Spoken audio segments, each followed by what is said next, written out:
Guys, real talk lang po pag sinabi po ng isang brand na meron pong PC-like experience sa kanila pong tablet, wag na wag po kayong maniniwala agad doon. So bakit ko po ito nasabi? Because for example naman po, bibili po kayo ng either an Android tablet or a Huawei tablet, tapos minamarket po nila yung tablet po na yan as a quote-unquote PC-like experience. Hindi po ibig sabihin po nun na yung application po na makikita po nyo sa tablet ay one-to-one or kopyang-kopya niya po yung mag-experience po ninyo sa available po sa Windows na desktop or sa laptop.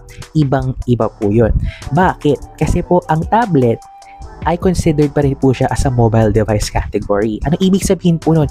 Yung operating system po niya is mobile-based first pa rin po yun. So Android po is, of course, alam naman po natin, pang cellphone po yun. Pero kinikater lang po nila yung ganung klase pong operating system para lang po sa malalaking displays, kaya nga po para po siya sa tablet.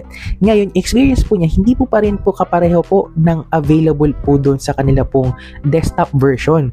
So meron pa rin po doon mga features po na hindi po available sa mobile OS. So, to give you an example po, yung Microsoft Office. Kung iniisip po ninyo na ano po yung mga available po na features po na available po doon sa Windows nila po na version, hindi nyo din po yan minsan makakuha po sa Android po nila na operating system. Because, konti lang po yung features po na available po doon. At hindi po yung mga nakikita po nyo na mga advanced features po doon, hindi rin minsan nilalagay as operating system.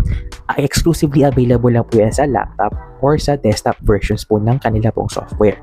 So now, kung kayo po ay gusto po ninyo ng mas experiensyado po na mga features po na dating nakita nyo lang po sa mismong laptop or sa desktop, bumili po kayo ng laptop. Kaya nga po tandaan po ninyo yung salitang desktop-like.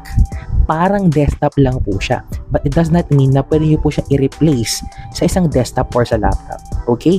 So, kung bibili po kayo ng nag-decide kayo either a tablet or a laptop, kung mas importante po sa inyo yung mas maraming features, doon na lang po kayo sa laptop na lang. Pero yun nga po, masakit lang, gagastos kayo ng malaki to make a laptop po mas stable po doon sa mga features na gagawin po ninyo. Okay? So, kung may ba kayong tanong, lagay nyo sa comment section.